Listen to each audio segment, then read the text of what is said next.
Tyson Fury has today announced via social media that he will be coming back to the ring on May 13th, live and exclusive on BT Sport and Box Nation at the First Direct Arena in Leeds. He's been out of action now for 18 months or so. Now, I'm not going to assume that this comeback is actually going to go ahead. I'm going to say that this is a provisional date and a provisional comeback, that it may not actually happen because of the fact that Tyson Fury and Hughie Fury, his cousin, have still got this UCAD situation hanging over their heads. And last I heard, or the most recent information I'm aware of, is that the hearing for Tyson Fury and Hughie Fury are going to take place in April. So, and also this is apparently why correct me if I'm wrong, the Joseph Parker Hughie Fury fight was pushed back to May as well, because they need to have the hearing first before they can go ahead with the fight. A lot of people are happy to hear Tyson Fury coming back.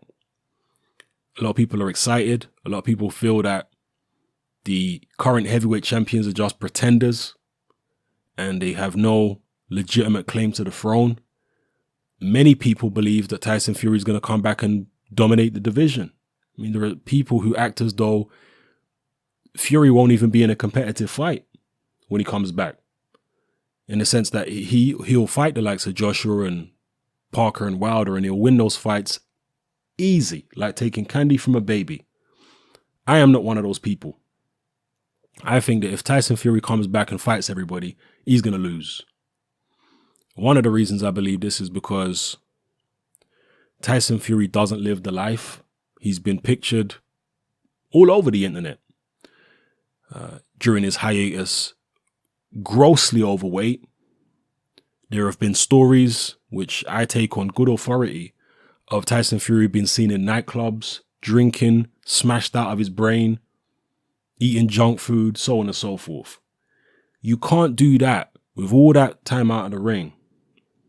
Come back and start dominating everybody, especially not people who have actually been living the life, who have been taking it serious.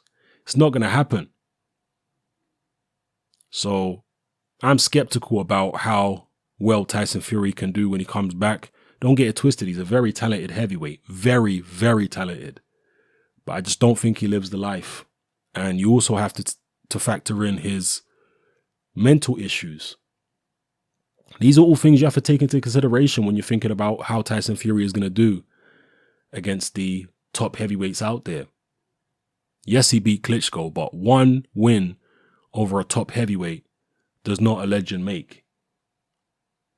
Buster Douglas's win over Mike Tyson didn't make him a legend. Leon Spinks' win over Muhammad Ali didn't make him a legend. So on and so forth. So I'm skeptical. We'll see if the comeback fight actually takes place. I do want to see Tyson Fury back, of course. But given his tendency to blow up in between fights and not live the lifestyle of a boxer, I don't see much longevity for the man. Now, I've said in previous videos, and I'll reiterate here again, when it comes to layoffs, they tend to affect younger fighters much less severely than older fighters. David Haye, for example, is an older fighter, and clearly that big layoff out of the ring, 5 years without fighting an opponent with a pulse, took its toll on him. I mean, you saw his timing was all off against Bellew, so on and so forth. Younger fighters, for example, a Mikey Garcia, can spend a couple of years out the ring, come back, and he's still effective. There's going to be a certain amount of ring rust there, but he was still effective because he's a younger guy. The body can, I guess, remember, and it doesn't deteriorate as rapidly when you're in your 20s as it does in your 30s during stints of inactivity. So that is in Tyson Fury's favor. The fact, I think he's only like 28, Tyson Fury now, 28, 29, something like that. So he still has youth. But if he does come back this time, he needs to stay in shape. He needs to live the life if he's going to have any longevity in the sport. And I just don't think he will. If he proves me wrong, great, but I'm just looking at his past and thinking his future is not going to be much different in terms of the way he treats his body and even the mental issues. So let me know how you feel though in the comment section below. Perhaps you disagree, perhaps you agree. Whatever the case is, drop a comment, let me know. All right? It's happening, I'm out.